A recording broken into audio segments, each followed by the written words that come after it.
as Max Holloway versus Yair Rodriguez. Like, yeah, Best is the, blessed, son.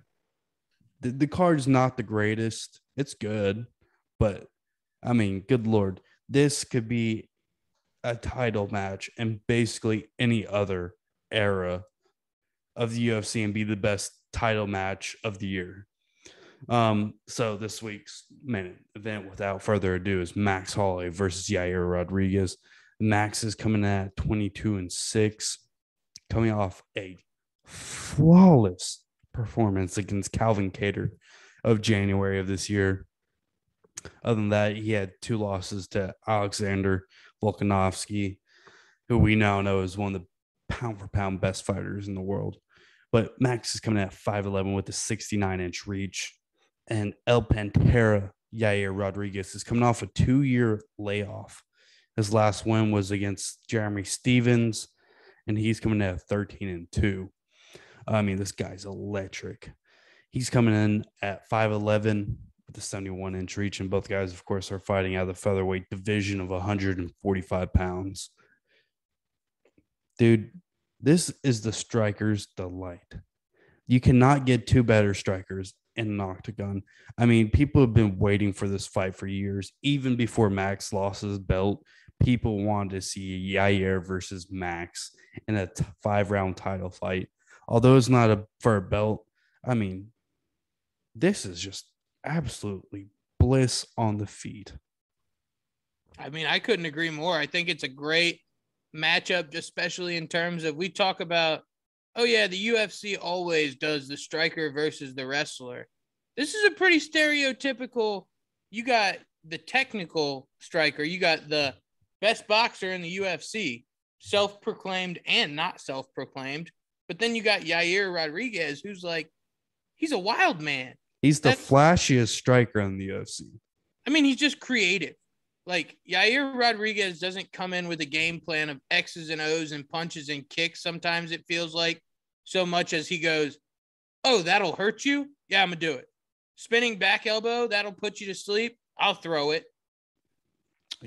Dude, I mean, this guy, I know we haven't seen him in almost 2 years, but every time he was in the octagon before that, you know, minus the Frankie Edgar fight where he had an injury TKO, he was electric. I mean, he was flatlining dudes, and to flatline somebody at 145 pounds, a lot harder than people think. And the way he was doing it, was it the Korean Zombie that he had that spinning back elbow against? And you know, the Korean Zombie's gone on to have a renaissance in his career. You know, knocking out. Did he knock out Danny Ige? I can't remember. No, they went to decision, but he dominated Danny Ige. Like, yeah, that wasn't even a fun fight. Yeah, you know, I mean, went pretty deep in the fight with Max. God damn it, Brian with Ortega. Yeah. Anywho, I mean, the Korean Zombie is no slouch, and he flatlined him at the very last second of the fight, I believe, in round 5, which was crazy. But then on the other hand, he said, you have Max Holloway coming off the most dominant performance in a full 5-round fight that anybody has ever seen in the UFC history. Hamzat Chimaev has maybe like 191 to 1 hit ratio that he's taken and given out, which is, you know, pretty flawless. But going the distance, 5 rounds with somebody like Calvin Cater, who's a top 5 guy in the division, and just making him look like he doesn't belong. Just dominating every single round, man. Talking to the commentators while he's punching him in the face and dodging his punches, not even looking at him. Absolutely insane. Other than that, I mean, this is not going. There's no way this is going to the ground, right? No, I mean, unless look, we haven't seen Yair Rodriguez in like a full 2 years. He could come out and show us something crazy. That's what he's known to do. But man, it's just that we're seeing this trend that's coming up in the UFC, and it's really just, I mean, great for the fans. It's produced a great number of just fantastic fights this year for us, but shitty situation to be in for some of these fighters where you have guys that are just so good, head and shoulders above everybody else. And then they just come to the immovable object, man. But we'll Corey get to that Sandhagen, later. We'll so talk good. about this later in the 5-round main event. But however, I mean, this fight, I think it's pretty much head to head, toe to toe. I think the only thing that sets these two fighters apart is the 2-year difference. But Max hasn't fought in 11 months since the beginning of the year, which not a problem to me from a betting perspective. But to get more along the betting lines, we'll go to the odds. So when I saw these, I am genuinely surprised. Max Holloway is the minus 625 favorite. And you got Yair Rodriguez coming back, the plus 500 underdog. Look, I think I really do think this is a lot closer. I would think minus 200 max is stretching it, but minus 625, yeah, that's really stretching it. I think if you want good value right here, even if you think Max is going to win, bet Yair. Something crazy could happen. Zach, you want to back me up on this?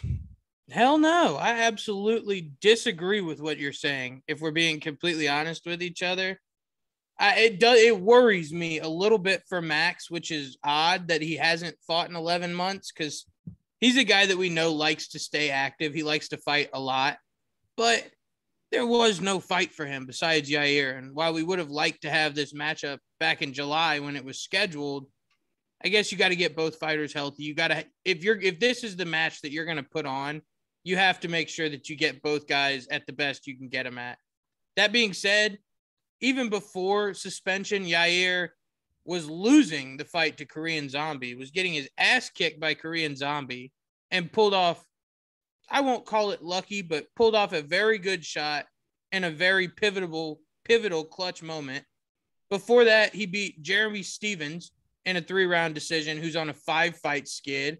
And way back before that, I won't even talk about the Frankie Edgar injury stoppage, but he beat BJ Penn, who ended up losing 7 in a row before he retired. He went to a split decision with Alex Sakaras, who we've talked about on this show recently and gave props to, but the striking wasn't that great. My whole point is Yair is going to decision and barely beating guys that I don't think are that great. Max Holloway is that fucking dude at 145.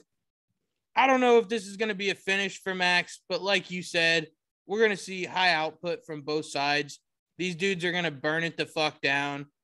I'm taking the fight goes to decision at plus 104, and then I want Holloway by unanimous decision. Holloway wins by unanimous at plus 165. That's the bet here, gentlemen, ladies and boys and girls and people of all things. Holloway by unanimous decision is what we're going with at plus 165 here. Yeah, don't get it twisted though. I do think Max is gonna win, but with the crazy man Yair is, I think plus 500 might be a good hedge. I mean, just depending on what your line is and what you think you're gonna do, maybe throw that into parlay.